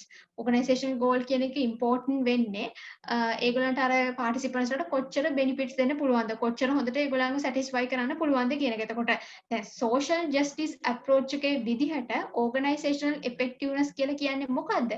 The degree to which the needs and expectations of strategic constitutions are met by the organization. ඒ කියන්නේ අර organization එකේ ඉන්න participants ලා නැත්නම් අපි කියනවා stakeholders ලා කියලා. අර ඒගොල්ලන්ගේ expectations ඒගොල්ලන්ගේ needs කොච්චර දුරට හම්බෙන්න පුළුවන්ද නැත්නම් satisfy කරන්න පුළුවන්ද? ඒක තමයි social justice approach කියන එකේදී වෙන්නේ. ඒ කියන්නේ මෙහෙමයි. දැන් ඒ කියන්නේ දැන් එතකොට අපිට හිතෙන්න පුළුවන් දැන් මම ඉස්සෙල්ලා කිව්වනේ මොකක් හරි කාට හරිම ඉන්න participant කෙනෙකුට මොකක් හරි regret එකක් නැත්නම් මොකක් හරි regretful situation එකක් තියෙනවනම් අන්න ඒක minimize කරන්න ඕනේ. එතකොට දැන් අපිට හිතෙන්න පුළුවන් මේකෙන් කියන දේ කියන්නේ it may sound irrational to focus on regretful organizational participations. ඒ කියන්නේ මෙහෙම කියන්නේ අපිට හිතෙන්න පුළුවන් ඇයි අපි මෙහෙම මෙච්චර මේ regretful participants ලා ගැන විතරක් හිතන්නේ ඊට වඩා ඉන්න පුළුවන්නේ majority කියන්නේ වැඩි ප්‍රමාණයක් ඉන්න පුළුවන් අපේ organisation එකේ හම්බෙන outcome එක ගැන satisfy කට්ටිය තෘප්තිමත් කට්ටිය ඉන්න පුළුවන්. ඉතින් ඒගොල්ලෝ ගැන හිතන්නේ නැතුව වැඩිය ඇයි අපි මේ regretful participants ලා මොකක් හරි ප්‍රශ්නයක් නිසා dissatisfy වෙච්ච customer කෙනෙක් වෙන්න පුළුවන්. ඒ වගේ කෙනෙක් දිහාම මෙච්චර focus කරන්නේ ඇයි කියලා හිතන්න පුළුවන්. ඒ කියන්නේ ඒක ගොඩක් වැදගත්. මොකද දැන් මෙහෙම දිගටම යා මෙහෙම මේ regret වුණොත් අපේ organisation එක ගැන නිකන් එයා පසුතැවුනොත් කලකිරුණොත් මොකද්ද වෙන්නේ? long run එකේදී අපේ organisation එක අත්හැරලම යන්න පුළුවන් නේ. එතකොට අර ඒක අර organisation එකට ගොඩක් නරකට බලපානනේ. ඉතින් ඒ වගේ දෙයක් නිසා social justice approach එකේදී බලන්නේ අපිට කොච්චර මේ වගේ regretful situations minimize කරන්න පුළුවන්ද කියන එක. මේ තියෙන්නේ therefore the systems that minimize ඒ විදිහට කියලා තියෙන්නේ ඒක. measurement criteria එක විදිහට minimization of the regret of the most regretful participants. අපේ organisation එක ගැන ගොඩාක් regret වෙච්ච නැත්නම් ගොඩාක් කලකිරුණු ගොඩාක් පසුතැවුණු කවුරු හරි customer කෙනෙක් කවුරු හරි participant කෙනෙක් එතකොට එයාගේ තියෙන regretful situation එක පුළුවන් තරම් අඩු කරන්න තමයි ඕන. ඒක තමයි social justice approach එකේදී කියන්නේ regretful situations minimize කරන එක ගැනම තමයි concern කරන්නේ social justice approach එකේදී. හරි ඊට පස්සේ ඔන්න තියෙනවා එක්සැම්පල්ස් කීපයක්ම දැන් මෙතන වෙල්කම් ටු හීත්‍රෝ කියලා කියන්නේ එයාපෝට් එකක් ඒකේ ගොඩාක් ඒ කියන්නේ ෆ්ලයිට්ස් යන එහෙම ගොඩාක් කලබලකාරී තත්ත්වයක් තියෙන තැනක්. එතකොට ඒ එයාපෝට් එකේ කියලා තියෙනවා නයිට් ෆ්ලයිට්ස් ඒ කියන්නේ රෑට තියෙන ගුවන් ගමන් වාර ඒ කියන්නේ ඒවා මේ නවත්තලා තියෙනවා. ඒකට හේතුව තමයි දැන් රෑටත් කොහොම ওই ෆ්ලයිට්ස් එහෙම යනවා කියන්නේ ලොකු සද්දයක් එහෙම එනවනේ. එතකොට ඒ වටපිටාව ඉන්න අයට ඒකෙන් ප්‍රශ්නයක් නිකන් ඒකට කරදරයි වගේනේ රෑටනේ. එතකොට ඒගොල්ලෝ ගැන රිග්‍රෙට් වෙන්න පුළුවන් ওই වටපිටාවේ ඉන්න අය. ඒගොල්ලන්ට නිකන් කලකිරීමක් වගේ තියෙන පුළුවන්. ඉතින් ඒ පාර්ශවය ගැන හිතලා මේ කියන්නේ එයාපෝට් එක මොකද්ද කියලා තියෙන රෑට තියෙන නයිට් ෆ්ලයිට්ස් කැන්සල් කරලා තියනවා ලඟු කරලා තියනවා. එතකොට අර තේරෙනවා නිකන් රිග්‍රෙට්ෆුල් පාර්ටිසිපන්ට්ස් ලා ගැන හිතනවා. එහෙම තමයි තියෙන්නේ. එතකොට දැන් ගත්තොත් මේ කියන මේ පැටගෝනියා කියන එක ඒකත් ඇවිල්ලා US කොහෙද කම්පැනි එකක්. ඒගොල්ලෝ කරන්නේ ජැකට්. හරිද? මෙන්න මේ වගේ ජැකට්. මේ ජැකට් වල තියෙන ප්‍රශ්නේ තමයි දැන් මේ වගේ ජැකට් හදන්න ගියාම ගොඩක් අර පත්තුන්ගේ හැම තමයි පාවිච්චි කරන්න. එතකොට දැන් අර සත්තු මරන්න වගේ වෙනවනේ. ඉතින් ඒ නිසා ඒගොල්ලොත් මොකද්ද කරන්නේ? ඒගොල්ලෝ කියලා තියෙනවා ඒගොල්ලන්ගෙන් දැන් ජැකට් මිලදී ගත්තු අය ඉන්නවනේ. ඒගොල්ලන්ට කියනවා පුළුවන් තරම් මේ ජැකට් පාවිච්චි කරන එක අඩු කරන්න. ඕගොල්ලන්ට පුළුවන් ආපහු අපේ කඩේටම ඇවිල්ලා මේ ජැකට් එක විකුණන්න අඩු මිලකට. ඒ වගේ අර regretful participants නැත්තම් අය නිකන් අර කම්පාවට නැත්තම් ඒ ප්‍රශ්නයකට පත් වෙච්ච participants ලා ගැන හිතලා තමයි effectiveness කියන එක කියන්නේ. ඒ වගේ regretful situation එකකට පත් වුණු party එකකට අපිට කොච්චර ඒ regretful situation එකේ regretful ඒ දේ අඩු කරන්න පුළුවන්ද කියන එක තමයි බලන්නේ social justice approach එකේදී.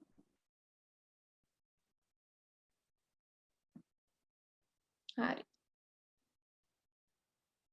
අපි දැන් ඒ කිව්වේ ඔක්කොම ඇවිල්ලා මේ examples නෙමේ වෙන වෙන හිත්‍රෝ කිව්වා පැටගෝනියක් වුණා අපි local example එකක් වගේ නිකන් ගත්තොත් දැන් අපි දන්නවර ගොඩාක් heavy vehicle අපි ගත්තොත් 40 feet containers වගේ ඒ දේවල් සාමාන්‍යයෙන් උදේට වගේ කියන්නේ පාරේ යන රැට වගේ යන අර ඒකට හේතුව තමයි දැන් උදේට ඒගොල්ලොත් ගියොත් ඒ වගේ ලොකු වාහන ගියොත් අපි දන්න උදේ කියන්නේ ඉස්කෝලේ යන ළමයි නැත්නම් ඔෆිස් ටයිම් එකනේ. එතකොට ලොකු ට්‍රැෆික් එකක් ක්‍රියේට් වෙනවා. ඉතින් අර එතකොට ඒ වගේ දේවල් ගැන හිතලා වෙන්න පුළුවන් අරකේ අර රැට තියෙන ගුවන් ගමන් මාර්ග අවලංගු කරා වගේ තමයි ඒකත්. ඒ වගේ අර ටිකක් අර රිග්‍රෙට්ෆුල් නැත්තම් මොකක් හරි හානියට පත්වෙන පාර්ශවයක් ගැන හිතලා තමයි ඒ විදිහේ තීරණයක් කරන් තියෙන්නේ. එතකොට competing value approach එක ගත්තාම develop කරේ මෙන්න මෙයා. ඊට පස්සේ identify operation organizational effective in terms of core values assumptions and interpretation of people. මෙන්න මේ දේවල් තමයි identify කරගන්නේ. මොනවාද organization එකේ තියෙන core values, මොනවාද assumptions, කොහොමද මිනිස්සුන්ගේ interpret කරන්නේ ඔන්න ඔය දේවල්. එතකොට competing value approach එක ගත්තාම ඒක ටිකක් ලොකු approach එකක්. එතනදි කියනවා මේ organizational effectiveness කියන්නේ මොකද්ද? දැන් මම කලින් තියෙන හැම approach එකකදීම අපි එක එක විදිහට organizational effectiveness කියන එක define කරපු එක තමයි වෙන්නේ. හරිද? දැන් මෙතන විදිහට organizational effectiveness කියලා කියන්නේ organization එකේ performance දිහා අපි මොකක් හරි value based judgment එකක් කරනවා. ඒක තමයි value competing කියන්නේ value approach එකේදී කියන්නේ අපි organizational effectiveness කියලා කියන්නේ අපි organization එක ගැන මොකක් හරි value based judgment එකක් කරනවා. value based judgment එකක් කරලා ඒකෙන් තමයි අපි කියන්නේ මෙන්න මේ organisation එක මෙච්චර effectiveness ගතියක් තියෙනවා. අන්න ඒ වගේ දෙයක්. එතකොට දැන් value කියන්නේ competing value approach එක ගත්තාම ඒකේ ගොඩක් performance indicators තියෙනවා. එකක් නෙමෙයි. දැන් අපි ගත්තොත් දැන් මේ value approach එකේ නිකන් කොටස් තුනක් වගේ තියෙනවා. හරිද? අපි value approach එක ගත්තාම focus කරන්නේ මොකක්ද? ඒ කියන්නේ organization එක focus කරන්නේ internal ද external ද නැත්නම් ඒ වගේම structure එක. දැන් flexible structure එකක්ද නැත්නම් stable structure එකක්ද? means and ends කියන්නේ මොකක්ද? ඒ කියන්නේ mean එකක් කියලා කියන්නේ සාමාන්‍යයෙන් process එකක්. end එකක් කියලා කියන්නේ outcome එකනේ. process and outcome. මේ දේවල් දිහා බලලා තමයි අපි කියන්නේ මෙන්න මේ approach එක නැත්නම් මේ value approach එක competing value approach එක කියන්නේ කොහොමද කියලා. එතකොට දැන් අපි කතා කරමු මෙන්න මේ තුන ගැන. හරිද? focus කියන්නේ මොකද්ද? structure එක කියන්නේ මොකද්ද? means and ends කියන්නේ මොකද්ද? අපි organizational focus එක ගත්තොත් මෙහෙමයි. දැන් සමහර organizations focus කරන්නේ internal side එක විතරයි. සමහරව external side එක. internal side එක කියලා කියන්නේ මෙහෙමයි. සමහර organizations කියනවා company එකක් හරිම effective ඒක ඇවිල්ලා internal processes ගැන විතරක් concern කරනවා නම්. නැතුව organization එකේ outside එක දිහා බලන්නේ නැහැ. internal processes දිහා බලනවා නම් අන්න ඒක effective කියලා. දැන් මෙතන කියනවා organization එකක් effective ලු ඒක ඇවිල්ලා market niche එක නැත්නම් අපි කියන external environment එක competition එක ඔය වගේ external attributes දිහා බලනවා නම් ඒක effective කියලා කියනවා. දැන් ඒකම තමයි මෙතනදී කියන්නේ. organization එකක් ගාලා මෙතන මේ personal oriented emphasize කියලා කියන්නේ නිකන් internal side එක වගේ organization of task emphasize කියලා කියන්නේ external වගේ කියන අර internal side එක විතරක් බලනවා නම් සමහරු කියනවා effective සමහරු කියන external side එක විතරක් බලනවා නම් effective නේ. ඒතරට focus කරන්නේ කොහෙටද? internal ද external ද? ඒක ඊට පස්සේ ගත්තොත් organization එකේ structure එක. දැන් structure එක ගත්තොත් සමහරු එතනත් කියන්නේ එහෙමයි. සමහර organizations කියනවා අපේ structure එක flexible. හරිද? අපිට පුළුවන් ඕනම විදියකට ඕනම change එකක් ආවම adapt වෙන්න, changing innovations කරන්න ඒ දේවල් පුළුවන්. අන්න ඒක තමයි අපේ structure එක. එතකොට මේ structure එක තියෙනවා නම් ඔන්න effective. සමහර organization කියනවා නෑ අපේ structure එක stable ගතිය තියෙන්න ඕනේ. කියන්නේ අර ටිකක් stability එක නැත්තම් අර එකම විදියට තියෙන්න ඕනේ. වෙනස් වෙන්නේ නැහැ. දැන් මේ stable ගතියට තියෙනවා නම් අපිට ෆියුචර් එක ප්‍රෙඩික්ට් කරන්න පුළුවන්නේ. අන්න එහෙම. එතකොට මෙතනත් කියන්නේ සමහරු කියනවා ස්ට්‍රක්චර් එක ෆ්ලෙක්සිබල් නම් ඉෆෙක්ටිව්නස් ගතිය තියෙනවා කියලා. සමහරු කියනවා ස්ට්‍රක්චර් එක ස්ටේබල් නම් ඉෆෙක්ටිව්නස් ගතිය තියෙනවා කියලා. අර එක එක විදිහට ස්ට්‍රක්චර් එක ගැන කියලා තියෙනවා. ඊට පස්සේ අපි ගත්තොත් organizational means and ends mean එකක් කියලා කියන්නේ හැමතිස්සෙම important process එකක් concern කරනවා කියන්නේ ends ගැන දැන් අපි ගත්තොත් means and ends means කියලා කියන්නේ හැමතිස්සෙම process එකක් එතකොට end එකක් කියලා කියන්නේ outcome එක දැන් අපි cake එකක් හදන විදිය ගත්තොත් cake එක හදන process එක ඒක තමයි mean කියලා කියන්නේ එතකොට අපි ගත්තොත් outcome එක නැත්නම් end එක වෙන්නේ අන්තිමට අපිට හම්බෙන cake එක අන්න ඒ වගේ දැන් මෙතන දැන් ඕගනයිසේෂන් එකක පැත්තෙලුත් දීලා තියෙනවා මීන් එක කියලා කියන්නේ අපි කොහොමද මොකක් හරි දෙයක් සම්බන්ධයෙන් ප්ලෑන් එකක් හදන්නේ ප්ලෑනින් ඇන්ඩ් ගෝල් එක කොහොමද සෙට් කරන්නේ අපි අන්තිමේට එන්ඩ් එක විදිහට අපිට එනවා රිසෝස් ඇක්විසිෂන් අපි සම්පත් ටික අත්පත් කරගන්නවා ඒක තමයි අපේ එන්ඩ් එක නැත්නම් අපිට හම්බෙන අවුට්කම් එක මීන් කියලා කියන්නේ ওই කියන අවුට්කම් එක ගන්න අපි යූස් කරපු ප්‍රොසෙස් එක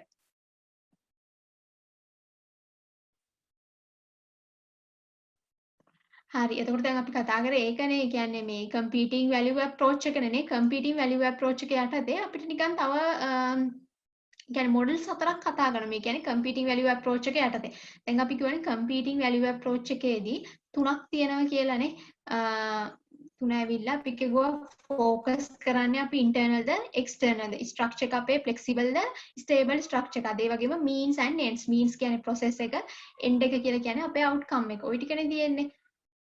එතකොට මේ කියන මොඩල්ස් හතරෙත් අපි පෙන්වන්න තියෙන ඒ ටිකම තමයි. මොඩල්ස් හතර අපිට පේනවා ඉන්ටර්නල් කියලා. මෙන්න මේ දෙක තියෙනවනේ. මේ කියන වම් පැත්තේ තියෙන දෙක human relation model එකයි internal process model එකයි. මෙන්න මේ දෙක focus කරන්නේ internal. දැන් අපි කරමු එතන focus කරද්දී internal ද external ද කියලා නේ. එහෙනම් මෙන්න මේ approaches දෙක focus කරන්නේ internal. ඊට පස්සේ අපි ගත්තොත් open system model එකයි relational goal model එකයි. ඒ කියන්නේ දකුණු පැත්තේ තියෙන දෙක. ඒ දෙක focus කරන්නේ external. හරිද ඊට පස්සේ අපි ස්ට්‍රක්චර් එක පැත්තට ගියොත් මෙන්න මේ උඩ තියෙන දෙක ඇවිල්ලා ෆ්ලෙක්සිබල් ස්ට්‍රක්චර් එකක් තියෙන. ඒ කියන්නේ human relational model එකයි open system model එකයි ගත්තොත් තියෙන්නේ flexible structure. හරිද?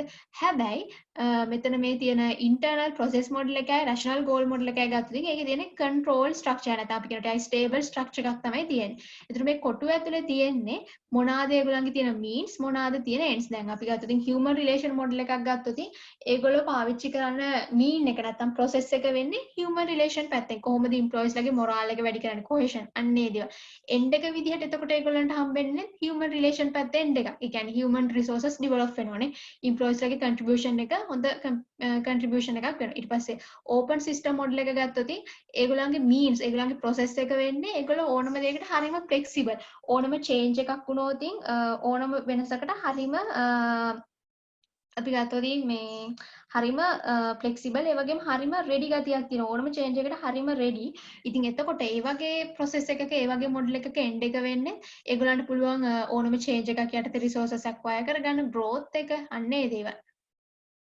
ඊට පස්සේ මෙතන means විදිහට තියෙනවා internal process model කිව්වහම එතකොට ඒගොල්ලන්ගේ means ඒගොල්ලන්ගේ process එක වෙන්නේ කොහොමද අපි information manage කරන්නේ කොහොමද communication කරන්නේ මේ දේවල් end එක තියෙනවා stable ගතිය control මේ දේවල් එතකොට මේකෙත් එහෙමයි rational goal model එක ගත්තොත් mean එක වෙන්නේ කොහොමද planning කරන්නේ කොහොමද goal setting නේ ඊට පස්සේ end එක තියෙනවා productivity efficiency අර කිව්වා වගේ competing කියන අර value model එක තියෙනවානේ competing value model එකේ අපි කතා කරා නිකන් factors තුනක් වගේ නැත්නම් criteria තුනක් focus structure means and ends ওই තුන පාවිච්චි කරලා තමයි ওই කියන මොඩල් හතර කතා කරන්න අපි ගොම මෙන්න මේ මොඩල් දෙක human relation එකයි internal process model එකයි focus කරන්නේ internal ඊට පස්සේ අනිත් දෙක focus කරන්නේ external ඊට පස්සේ structure එක ගත්තොත් human relation එකයි open system එකයි ඇවිල්ලා flexible structure එකක් නේ ඒතර අනිත් දෙක ඇවිල්ලා කියන්නේ මේ කියන internal process එකයි rational goal model එකයි ඇවිල්ලා තියෙන්නේ ටික control structure නැත්නම් අපි කියන්නේ stable structure එකක් කියලා. ඒ විදිහට තමයි යන්නේ එතකොට ඔය කියන competing value approach එක. එතකොට ඒක ප්‍රශ්නයක් තියද? එතකොට ඊට පස්සේ දැන් ඔන්න එතකොට ඒ approach එකත් ඉවරයි. value approach එක හරි value approach එක ඇතුලේ models එහෙම හතරක් කතා කරා. ඊට පස්සේ තියෙන life cycle approach එක. life cycle approach එකේදී කියන්නේ මේකයි. දැන් අර අපි එදා කතා කරන්නේ organizational life cycle එක ගැන මතක ඇති. අර එක එක stage එකේදී එක එක crisis ඇති වෙනවා. එතකොට අපි ඒකට එක එක කියන්නේ මොකක් හරි solution එකක් හොයාගෙන ඊළඟ stage එකට යනවානේ. අන්න එහෙම කිව්වනේ. ඉතින් මේ life cycle approach එකේදී කියන්නේ ඒකයි. organizational effect effectiveness criterion should vary according to the life cycle of the organization. ඒ කියන්නේ මෙහෙම දෙයක්. දැන් organizational effectiveness criteria එකක් අපි use කරනවානේ. මොකක් හරි organization එකේ effectiveness එක මනින්න criteria එකක් use කරනවානේ. ඔය කියන්නේ එක එක criteria වෙනස් වෙනවලු එක එක stage එකට අනුව. දැන් entrepreneurial stage එකේදී අපි use කරන criteria එක නෙමෙයි collectivity stage එකේදී use කරන්නේ. අපෝ collectivity stage එකේදී use කරන එක නෙමෙයි මේ stage එකේදී use කරන්නේ. අන්න ඒක තමයි කියන්නේ. දැන් මුලින්ම එතකොට කියලා තියෙනවා life cycle එකේ තියෙන stages 5. අපි එදා කතා කරා මෙන්න මේ මුල් stages 4නේ. entrepreneurial stage එක, collectivity stage එක, formalization control stage and structure elaboration stage. decline stage එක ගැන අපි කතා කරේ නැහැ. එතකොට මේ stages 4 තියෙන characteristics ගති ලක්ෂණත් වෙනමම එදා කතා කරා. හරිද? එතකොට මෙතන කියන්නේ මෙතන මේ approach එකට අනුව කියන්න තියෙන්නේ මේ stages පහේදී තියෙන්නේ එක එක criteria එක එක OE criteria තමයි use කරන්න වෙන්නේ. ඒතර දැන් මේ වගුවක් දීලා තියෙනවා මේ වගුවේ කියලා තියෙන එක එක stages වල තියෙන characteristics අර අපි එදා කතා කරපු ටිකම තමයි තියෙන්නේ වෙනස් විදිහට. ඉතින් දැන් entrepreneurial එකක් කියන්නම්. entrepreneurial stage එක අපි ගත්තොත් ඉතින් පොඩිම අවධියනේ infant stage එක නැත්නම් introduce කරලා දෙන අවධිය වගේ. එතකොට goals ambitious එක එක දේවල්. එතකොට demand එක කොයි වගේද නේ? Placed on growth. ඒ කියන්නේ survive වෙන්න විතරක් වගේ ඕන. ඊට පස්සේ collectivity stage එකේදී තියෙන goals. අර අපි එදා කරපු ටිකම තමයි තියෙන්නේ මේ characteristics. දැන් මෙතනට ඕන වෙන්නේ ඔය කියන characteristics ටික දැනගෙන ඉන්න ඕන. එතකොට ඒ එක එක මම කියන්නේ එක එක stages වලට තියෙන එක එක measures එක එක OE measures තමයි තියෙන්නේ. දැන් අපි ගත්තොත් entrepreneurial stage එකේදී තියෙන්නේ measures විදිහට organisation එක කොච්චර ෆ්ලෙක්සිබල්ද ඒ වගේම තමයි ඕගනයිසේෂන් එකට ඕගනයිසේෂන් එකට කොච්චර රිසෝසස් acquire කරගන්න පුළුවන්ද? දැන් ෆ්ලෙක්සිබල් කිව්වම අපි දන්නවා දැන් entrepreneurial stage එක කියලා කියන්නේ පොඩිම stage එක. එතනදී ඕගනයිසේෂන් එකට ඕනම change එකකට මුහුණ දෙන්න ඕනම විදිහට වෙනස් වෙන. එහෙම පොඩි හැකියාවක් තියෙන්න ඕන. රිසෝසස් ඒගොල්ලෝ කොහොමද acquire කරගන්නේ? එතකොට ඒ කියන්නේ fundamental resources නේ. හොඳ work force එකක් ඒ වගේ දේවල්. collectivity stage එකේ තියෙන measurement එක තව දෙයක්. skilled and cohesive work force එකක්. එතකොට formalization and control stage එක කොහොම අපි දන්න හැමදේම formalize කරලා තියෙනවා හැමදේම ස්ටෑන්ඩලයිස් කරලා තියෙනවානේ. ඒතර දැන් ඒකේ මෙෂර්ස් තියෙන්නේ ඒ වගේ ඕගනයිසේෂන් එකක් නැත්නම් ඒ වගේ ස්ටේජ් එකක ඉන්න ඕගනයිසේෂන් එකක් කොච්චර හොඳට ප්ලෑන් කරනවදනේ කොච්චර ප්‍රොඩක්ටිවිටි එකක් කොච්චර එෆිෂන්සි එකක් තියෙනවද අන්න ඒ වගේ දෙයක්. ඉතින් එතකොට ඒ ස්ටේජස් වලට අනුව ඒ මෙෂර්ස් තමයි යූස් කරන්නේ. දැන් මේ ස්ටේජ් එකේ තියෙන මෙෂර්මන්ට් එක මේකට යූස් කරන්න බෑ. අර ඒ වගේ එක එක ස්ටේජස් වලදී එක එක මෙෂර්මන්ට්ස් තියෙනවා කියලා පේනවා. ඒක තමයි එතකොට තියෙන්නේ ලයිෆ් සයිකල් ස්ටේජ් එකේදී. එතකොට දැන් ඒ ලයිෆ් සයිකල් එකට අදාළව දැන් අපි ගමුකෝ මේ පළවෙනි ස්ටේජ් එක කියලා එන්ටර්ප්‍රීනියර් ස්ටේජ් එකේ තියෙන ඕගනයිසේෂන් එකක් ගැන තමයි දැන් ඔයා කතා කරන්නේ. හරිද? මෙෂර්මන්ට්ස් දෙක තියෙන්නේ මෙන්න මේ දෙක. එතකොට මේ ඕගනයිසේෂන් එකට මේ කියන මෙෂර්මන්ට්ස් අචීව් කරන්න පුළුවන් නම් ඒක ෆ්ලෙක්සිබල් නම් හරියට රිසෝසස් ඇක්වයර් කරා නම් අපි කියනවා අන්න එහෙනම් ඒක ඉෆෙක්ටිව් ඕගනයිසේෂන් එකක්. එතකොට දැන් ඔයා හිතනකෝ අයිනි ස්ට්‍රක්චරල් නැත්නම් එලිබරේෂන් මෙන්න මේ ස්ටේජ් එකේ කියලා. එතකොට මේ ස්ටේජ් එකේදී ඔයාගේ තියෙන මෙෂර්මන්ට්ස් ඇවිල්ලා මෙන්න මේවා. එතකොට ඔයාට මේවා හරියට අචීව් කරන්න පුළුවන් නම් ඔයා කියනවා ඔයාගේ ඕගනයිසේෂන් එක ඉෆෙක්ටිව් ඕගනයිසේෂන් එකක්. අර ඒ වගේ එක එක ස්ටේජස් වලට තියෙන එක එක මෙෂර්මන්ට්ස් එතකොට ඔය අචීව් කරන්න පුළුවන් වුණාම අපි කියනවා ඕගනයිසේෂන් එක ඉෆෙක්ටිව් කියලා. ඔන්න ඊට පස්සේ අන්තිම approach එක stakeholder approach. stakeholder approach එකේදී කියන්නේ මෙහෙම දැන් organisation එකක ඉන්නවා අපි දන්නවා stakeholders ලා ඉන්නවා. organisation එකේදී stakeholders ලා නැතුව රඳා පවතින්න බෑ. මොකද organisation එකේ ඒගොල්ලන්ට ලොකු impact එකක් තියෙනවා. ඒගොල්ලෝගේ organisation එකට impact එකක් තියෙනවා. ඉතින් මෙතන කියන stakeholder කියන්නේ any group එකක් ඕනම group එකක් නේ. organisation performance වලට මොකක් හරි influence එකක් කරන්න පුළුවන්. organisation performance වලින් මොකක් හරි influence එකක් තියෙන ඉතින් මෙතන මේ strategic constitutions කියලා කියනවා. ඒ කියන්නේ organisation එකක ඉන්න stakeholders ලා ගැනම තමයි. ඉතින් එතකොට අපි දන්නවා සමහර stakeholders ලා ඉන්නවා. ඒගොල්ලෝ ඇවිල්ලා organisation එක වෙනුවෙන් legally බැඳීමක් එක්ක organisation එක වෙනුවෙන් වැඩ කරන කට්ටිය. අපි දන්නවා employees ලා, advisors ලා, agents ලානේ, governance boards ඒ වගේ දේවල්. එතකොට ඒගොල්ලෝ ඇවිල්ලා එහෙම stakeholders ලා සමහරු ඉන්නවා external නේ organisation එකෙන් පිටින් ඉන්නේ.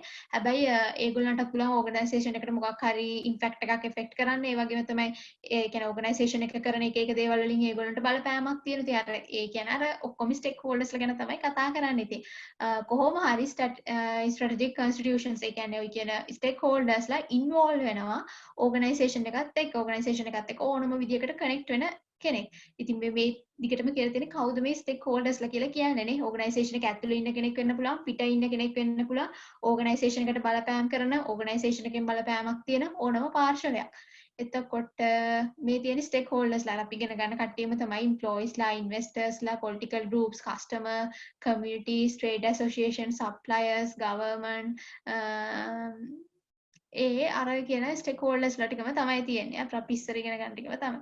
ඒතර stakeholder approach එකේදී කියන්නේ organisation එකක් දැන් කොහොමද effectiveness කියන එක මේකත් එක්ක සම්බන්ධ කරන්නේ ගත්තොත් දැන් organisation එකකට stakeholders ලා ඉන්නවනේ ගොඩක් stakeholders ලා ඉන්නවනේ එක stakeholders ලාට ඕන වෙන්නේ එක goals එක interest තමයි තියෙන්නේ. ඒකට organisation එකකට පුළුවන් වෙන්න ඕන මේ කියන එක stakeholders ලාට තියෙන එක interest වලට ඒ කියන්නේ different interest වලට ඒගොල්ලන්ට ඒ කියන්නේ ඒක meet කරන්න. ඒක දැන් අපි ගත්තොත් employee කෙනෙක් ගත්තොත් එයාගේ තියෙන interest එක එයාට අවශ්‍ය කරන්නේ හොඳ පඩියක්. manager කෙනෙකුට ඕන කරන්නේ තව දෙයක්. government එක බලනවා මේගොල්ලෝ මේ rules regulations වලට අනුව වැඩ කරනවාද කියලා. ඒ වගේ different interest තමයි ඔය එක stakeholders වලට තියෙන්නේ. ඉතින් organisation එකට පුළුවන් වෙන්න ඕන මේ දේවල් fulfill කරන්න. Therefore there can be multiple measures. ඒකයි කියන්නේ මොකද එක stakeholders ලාට තියෙන එක interest නේ. ඉතින් එතකොට multiple measures තියෙනවා organisation එකේ effectiveness එක measure කරද්දීනේ. අපි සාමාන්‍යයෙන් කියනවා organisation එකක effectiveness එක කියලා කියන්නේ organisation එකට පුළුවන් වෙන්න ඕන මේ හැම strategic constitution කෙනෙක් නැත්නම් හැම stakeholder කෙනෙකුගේම තියෙන interest එක minimum satisfy කරන්න. අවම වශයෙන් මේ ගානටවත් satisfy කරන්න ඕනේ. නැතුව එක්කෙනෙක්ගේ දෙන්නෙක්ගේ විතරක් satisfy කරලා හරියන්නේ නැහැ. හැමෝගෙම තියෙන interest හැමෝටම අවශ්‍ය කරන දේවල් minimal විදියට satisfy කරන්න පුළුවන් වෙන්න ඕන. ඒක තමයි stakeholder approach එකේදී කියන්නේ. stakeholders ලගේ දිහා බලලා පුළුවන් වෙන්න ඕන. අපි ගත්තොත් හරි එතකොට ඒක තමයි කියන්නේ stakeholder approach එක. ඔය කියන්නේ හැම stakeholder කෙනෙකුගේ දිහා ඒගොල්ලන්ට තියෙන interest එක දිහා අපි minimum විදිහට බලලා ඒව satisfy කරන්න ඕන. එතකොට අනිත් එක තමයි මේ stakeholders ලගේ interest අපි දන්නවා conflict නේ. ඒ කියන්නේ දැන් අර සමහර ලාට manager කෙනෙකුට ඕන කරන interest එක නෙමෙයි අනිවාර්යෙන් employee කෙනෙකුට තියෙන. එතකොට ඔහොම එක එක්කෙනාට එක interest තියදී ඒවැ ප්‍රශ්න තියෙනවා conflict ඇති වෙන්න පුළුවන්. ඉතින් එතකොට simultaneously ඒව satisfy කරන්න එකම වෙලාවෙදී ඔය කියන විදිහේ හැමෝගෙම interest satisfy කරන එක හරි අමාරුයි නේ. ඒක ලොකු challenge එකක් වෙන්න පුළුවන්. එතකොට අපි කාටද priority එක දෙන්නේ? ඉතින් ඒ වගේ නිසා සාමාන්‍යයෙන් අපි සාමාන්‍යයෙන් දැන් stakeholder approach එකේදී priority එක දෙන්නේ. අපි දැන් කාගේ interest එකද මුලින්ම satisfy කරද්දි කියන්නේ අපි satisfy කරන්න කියලා බලද්දී අපි බලනවා කාගෙන්ද ලොකුවටම organisation එකට මේ තර්ජනයක් වගේ තියෙන පුළුවන්. threat එකක් තියෙන පුළුවන්. අන්න එයාගේ තියෙන කියන්නේ organisation survive එකට ලොකුවටම threat එකක් තියෙන පුළුවන්. ලොකුවටම බලපාන්නේ මොන stakeholder ද? මොන party එකද? government එකද? supplier කෙනෙක්ද? නැත්නම් employees ලද නේ? ඒ වගේ බලලා අන්න ඒගොල්ලොන්ගේ තියෙන interest එකට ඒගොල්ලෝ ඉල්ලන්නේ මොකද්ද කියන දේ බලලා පොඩ්ඩක් priority එක දෙනවා. ඒකට දැන් මේ තියෙන්නේ එක එක්කෙනාගේ තියෙන interest එක එක්කෙනාගේ තියෙන දේවල්. දැන් අපි employee කෙනෙක් ගත්තොත් එයාට එයාගේ job satisfaction එක කොච්චර එයාට සල්ලි payment එක හම්බ වෙනවද? එයාව කොච්චර supervise කරනවද නේ? customer කෙනෙක් ගත්තොත් එයාට ඕන ওই කිසි දෙයක් නෙමෙයි. එයාට ඕන හොඳ good services, හොඳ service එකක්, හොඳ value එකක්. ඒ වගේ creditor කෙනෙක් ගත්තොත් එයා බලනවා credit worthiness එක. කොච්චර හොඳට මෙයාමට ඉක්මනට සල්ලි දෙනවද නේ? ඒ වගේ දේවල්. management එක බලනවා efficiency, effectiveness. ඒ වගේ government එක බලනවා මේගොල්ලෝ අපේ laws, rules, regulations වලට අනුව වැඩ කරනවද? මේගොල්ලෝ හොඳ සාධාරණ තරගයක් තියාගෙන යනවද? fair competition එක. union එක බලනවා employees ලට හරියට වැටුප් ගෙවනවද? benefits දෙනවද නේ? අන්න ඒ වගේ වෘත්තීය සමිති බලන දේවල්. suppliers ලා බලනවා satisfactory transactions, revenue from purchases. ඒ කියන්නේ ඒගොල්ලන්ගේ ගත්තු product වලට සල්ලි දුන්නද? අන්න ඒ වගේ. owners ලා බලනවා financial return එක. ඒ කියන්නේ interest එක වගේ තමයි. එහෙම එක stakeholders ලට ඕන එක interest. ඉතින් එතකොට මේ දේවල් maintain කරන්න ඕන. දැන් එතකොට අපි ඕන කෙනෙක් ගත්තොත් ඕන බලනවා මම දුන්නු ප්‍රාග්ධනයට මට කොච්චර interest එකක් හම්බුණාද? employee බලනවා මට කොච්චර හොඳ වටුපක් හම්බ වෙනවද? කොච්චර benefit හම්බ වෙනවද? customer බලනවා product එකේ service එකේ quality එක. අන්න ඒ දේවල් තමයි මේකට එන්න ඕන. ඊට පස්සේ discussion එකක් තියෙනවා South West Airline එක. South West Airline එකේ කිව්වේ මෙහෙම දෙයක්. ඒක කියන්නේ මේ stakeholders ලගේ පැත්තෙන් දැන් South West Airline එක ගත්තොත් එතනදී කියනවා ඒ කියන්නේ ඒ airline එක දැන් stakeholders ලා ගොඩක් ඉන්නවනේ ඒගොල්ලෝ එයාලගේ employees ලා දිහා ගොඩාක් බැලුවලු.